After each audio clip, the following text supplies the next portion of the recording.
పార్టీని ఏర్పాటు చేసుకొని రాజకీయంగా నిలదొక్కుంటే కానీ ఇలాంటి వివక్షలు కానీ ఇలాంటి దాడులు కానీ జరగకుండా మానవు. కాబట్టి మనము రాజకీయ పరంగా నిలదొక్కుకోవాలని, అందుకు ఇక్కడికి వచ్చిన ప్రతి ఒక్కరు కూడా, ప్రతి ఒక్క ఉద్యమ నాయకులు, మీకు సపరేట్ సంఘాలు ఉండొచ్చు, కానీ అవి ఏకమైతే కానీ ఒక వేదికని ఏర్పాటు చేయలేము. ఎందుకంటే మనం మన తాతల నుంచి చూస్తూనే ఉన్నాం, ఉద్యమకారులు చేస్తూనే ఉన్నారు, ఉద్యమం చేస్తూనే ఉన్నారు, కానీ ఫలితం దక్కట్లేదు. రేపొద్దున ఇంకో నాయకుడు వస్తాడు అంటే మన కొడుకులు కావచ్చు, మన వాళ్ళు, మనం మరి ఏమిస్తాం వాళ్ళకి? మళ్ళీ ఇదే జీవితాన్ని కోల్పోవడమే, జీవితాన్ని త్యాగం చేయడమే. ఇలా ఉండకూడదు. అంటే మనం అందరం కలిసి ఒక వేదికని ఏర్పాటు చేయాలి. దీనికోసం మీరందరూ ప్లీజ్ ప్రతి ఒక్కరూ కూడా ఒక తాటిపై నడవాలని నేను కోరుకుంటున్నాను సార్. ఇది చేయండి, ఇది చేస్తే కానీ ఇలాంటి దాడులు ఆగవు. లేదు అంటే కదిరి కృష్ణ సార్ కాదు, ఇంకెవ్వరు వచ్చినా కూడా ఇలా అయిపోతూనే ఉంటుంది. జీవితం అంతా ఇట్లా అయిపోతూనే ఉంటాయి, మన జీవితాలు ఇట్లా నడుచుకుంటూ పోతూనే ఉంటాయి. ఒకటి అంటూనే ఉంటాడు, ఇలాంటి మాటలు పడాల్సి వస్తూనే ఉంటుంది. ఇప్పుడు ఆయనే పోలీస్ కేసు పెట్టినాక పోలీస్ స్టేషన్కి ముందుకు వచ్చి నేను చంపేస్తా, నేను నరికేస్తా, ఏంది అసలు ఆ మాటలు? ఎందుకు అంటున్నాడు? ఆయనకు అంత స్వేచ్ఛ ఏంది? మనం మన దేవుని అనుకోవడానికి స్వేచ్ఛ ఎందుకు లేదు?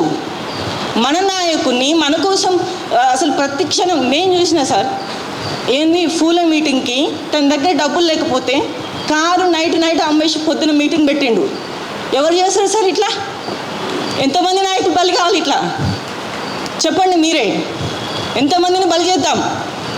అంటే ఇప్పుడు నేను కూడా పెద్దామని అందరం కలుగుదాం సార్, ఒక వేదికను ఏర్పాటు చేద్దాం.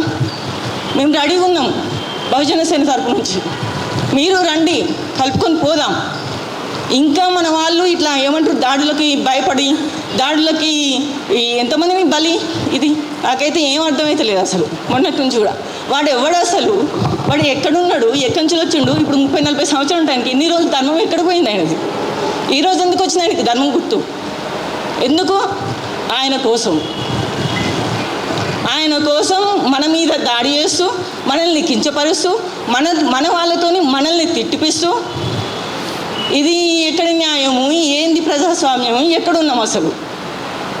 ఫూలే గారు మొదలు పెడితే ఇప్పటి వరకు ఇదే. దయచేసి ప్రతి ఒక్కరిని కోరుతున్నా, ఇప్పటివరకు జరిగినవి చాలు. తెలంగాణ అనేది అసలు ఒక ఉద్యమ గడ్డ అంటారు. ఏది మరి? ఎక్కడ కనిపిస్తుంది? నాకైతే ఎక్కడ కనిపిస్తలేదు. ఎవరిది వాళ్ళు పక్కకు పోతున్నారు. ఇప్పుడు వచ్చినాం, మాట్లాడుకున్నాం, అయిపోతుంది. సార్, బహుజన సేన తరపు నుంచి నేను కోరుతున్నా సార్, ఇది ఇక్కడితో ఆగడానికి వీల్లేదు. దయచేసి మనం తెలంగాణ చరిత్రలో రాద్దాం, రాజకీయంగా మనం నిలబడాలి అంతే. దానికి నేనైతే నేను కూడా నా జీవితం త్యాగం చేయడానికి ఎప్పుడో రెడీ ఉన్నాను. అందరినీ కోరుకుంటున్నా. ఇక్కడికి వచ్చిన ప్రతి ఒక్కరికి కూడా థ్యాంక్ యూ. జై